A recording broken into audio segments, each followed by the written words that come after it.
പാണക്കാട് തങ്ങൾക്കെതിരായ മുഖ്യമന്ത്രിയുടെ അധിക്ഷേപകരമായ പരാമർശം അദ്ദേഹം ഡൽഹിയിൽ വെച്ച് ഹിന്ദുവിന് കൊടുത്ത ഇൻ്റർവ്യൂവിൻ്റെ തുടർച്ചയാണ്.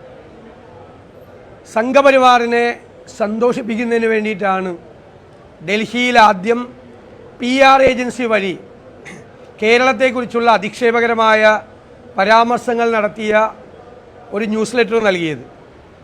രണ്ടാമത് സെപ്റ്റംബർ മാസത്തിൽ 21-ാം തീയതി മുഖ്യമന്ത്രി അതേ കാര്യങ്ങൾ മലപ്പുറത്തെക്കുറിച്ചും സ്വർണ്ണക്കള്ളക്കടത്തിനെക്കുറിച്ചുമുള്ള ഒരു പത്രസമ്മേളനം നടത്തി. 29-ാം തീയതി സെപ്റ്റംബർ 29-ാം തീയതി അദ്ദേഹം ഹിന്ദു പത്രത്തിന് കൊടുത്ത ഇൻ്റർവ്യൂവിൽ കൊടുക്കാത്ത ചില കാര്യങ്ങൾ കൂടി വന്നു. ആ കൊടുക്കാത്ത കാര്യങ്ങൾ എഴുതി ചേർത്ത് കൊടുത്ത PR ഏജൻസിക്കെതിരായി ഒരു കേസും എടുത്തില്ല. ഇപ്പോൾ ആ മൂന്ന് കാര്യങ്ങളും ഒരേ കമ്പ്യൂട്ടറിൽ പ്രിൻ്റ് ചെയ്ത സാധനങ്ങളാണ്. September 11, 13, September 21, September 29. അതിൻ്റെ തുടർച്ചയാണ് ഇന്നലെ പാലക്കാട് വന്ന് തങ്ങൾക്കെതിരായി നടത്തിയ അധിക്ഷേപകരമായ പരാമർശം. അതിലെ രസമുള്ള കാര്യം അതല്ല, സഖാബ് പിണറായി വിജയന്റെ ഇന്നത്തെ ഗംഭീര സ്റ്റേറ്റ്മെന്റ് ആണ്. എന്തിന്? നേരെ പാണക്കാട് സാദിഖ് അലി തങ്ങളുടെ മേക്കെട്ടാണ്. സാദിഖ് അലി തങ്ങൾ ജമാഅത്തെ ഇസ്ലാമിയുടെ അനുയായിയെ പോലെ പെരുമാറുന്നു. ഞാൻ ഒരു കാര്യം പറയാം, പുതിയൊരു പ്രവണതയാണ്. ചൊറി വന്നവനൊക്കെ മാന്താൻ വേണ്ടി പാണക്കാട്ടേക്ക് വരുന്ന ഒരു പരിപാടി ഉണ്ട്. മനസ്സിലായ? എല്ലാരും തുടങ്ങിയിട്ടുണ്ട്. ഞങ്ങളൊക്കെ വെറുതെ കുത്തിരിക്കുകയാണെന്നുള്ള ഒരു വിചാരം ഒരുത്തനും വേണ്ട. സമയം വരുമ്പോ അതെല്ലാരോടോ പറയണത്. മുസ്ലിം ലീഗിന്റെ സംസ്ഥാന അധ്യക്ഷൻ വളരെ കൃത്യമായ നിലപാടുകളെടുത്ത് വളരെ കൃത്യമായി, അദ്ദേഹത്തിന് പരിമിതികളുണ്ട്, കാരണം പാണക്കാട് കുടുംബത്തിൽ നിന്നാണ്.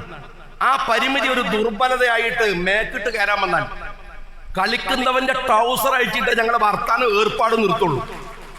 എല്ലാവരോടാണ്, മുഖ്യമന്ത്രിയോട് മാത്രമല്ല. മനസ്സിലായിട്ടല്ലോ നിങ്ങൾക്ക്? അടുത്ത കാലത്ത് മൂപ്പരെ കയറിയിട്ട് ചൊറിയ, മൂപ്പരക്കിട്ട് പണിയ, മൂപ്പരെടുക്കുന്ന പോസ്റ്റ് ഒന്നും ശരിയുള്ളതല്ല. നിങ്ങൾ മാത്രം വലിയ എന്താണ് നേരെ സ്വർഗത്ത് നിർത്തിയ കുറച്ച് ആൾക്കാർ.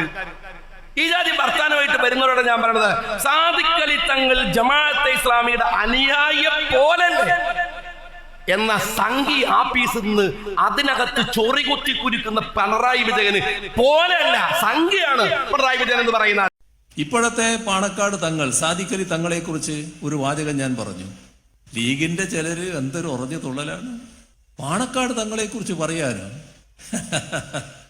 പാണക്കാട് തങ്ങളെ കുറിച്ച് പറയാൻ പാടില്ല പോലും. പാണക്കാട് കുറെ തങ്ങന്മാരുണ്ട്. ആ തങ്ങന്മാരെ കുറിച്ചൊന്നും ഞാൻ പറഞ്ഞിട്ടില്ല. ഞാൻ പറഞ്ഞത് ഇന്ത്യൻ യൂണിയൻ മുസ്ലിം ലീഗിന്റെ പ്രസിഡന്റായ സാദിഖ് അലി തങ്ങളെ കുറിച്ചാണ്. സാദിഖ് അലി തങ്ങൾ ഇന്ത്യൻ യൂണിയൻ ലീഗിന്റെ പ്രസിഡന്റായി വരുന്നതിന് മുൻപ് ഇന്ത്യൻ യൂണിയൻ മുസ്ലിം ലീഗ് ഏതെങ്കിലും ഘട്ടത്തിൽ ജമാഅത്തെ ഇസ്ലാമിയോടൊപ്പം നിന്നിട്ടുണ്ടോ? ജമാഅത്തെ ഇസ്ലാമിയോടും SDPIയോടും ഇതുപോലുള്ള സമീപനം ഏതെങ്കിലും കാലത്ത് സ്വീകരിച്ചിട്ടുണ്ടോ? ആ നിലപാട് ലീഗ് സ്വീകരിക്കുന്നതിന് സാദിഖ് അലി തങ്ങളുടെ ഉത്തരവാദിത്വമില്ലേ, പങ്കില്ലേ? ഒരു രാഷ്ട്രീയ പാർട്ടി നേതാവെന്ന നിലക്ക് ചെയ്യേണ്ട കാര്യമാണോ അത്? സ്വാഭാവികമല്ലേ? ഞങ്ങളുടെ വീക്ഷണം അവതരിപ്പിക്കൂലേ? സാദിഖ് അലി തങ്ങളെ കുറിച്ച് പറയാനുള്ള കാര്യങ്ങളും പറയില്ലേ?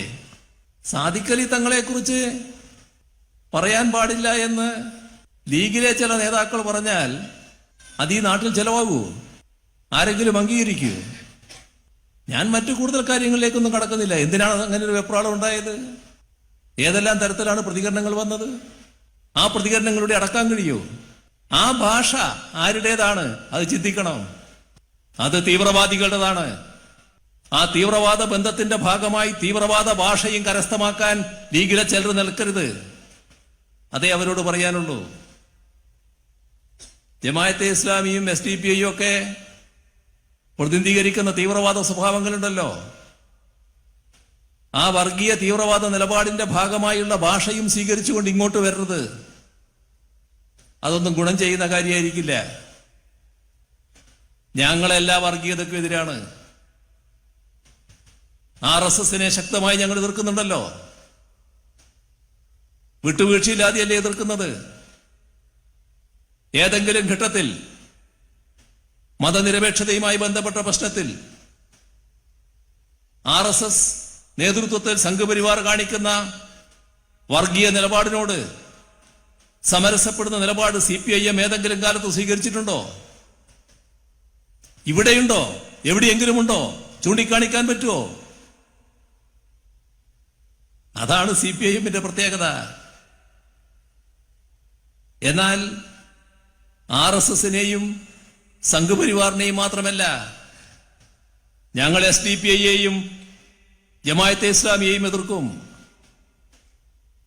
കാരണം അവരും വർഗീയ നിലപാടാണ് സ്വീകരിച്ചു പോകുന്നത്.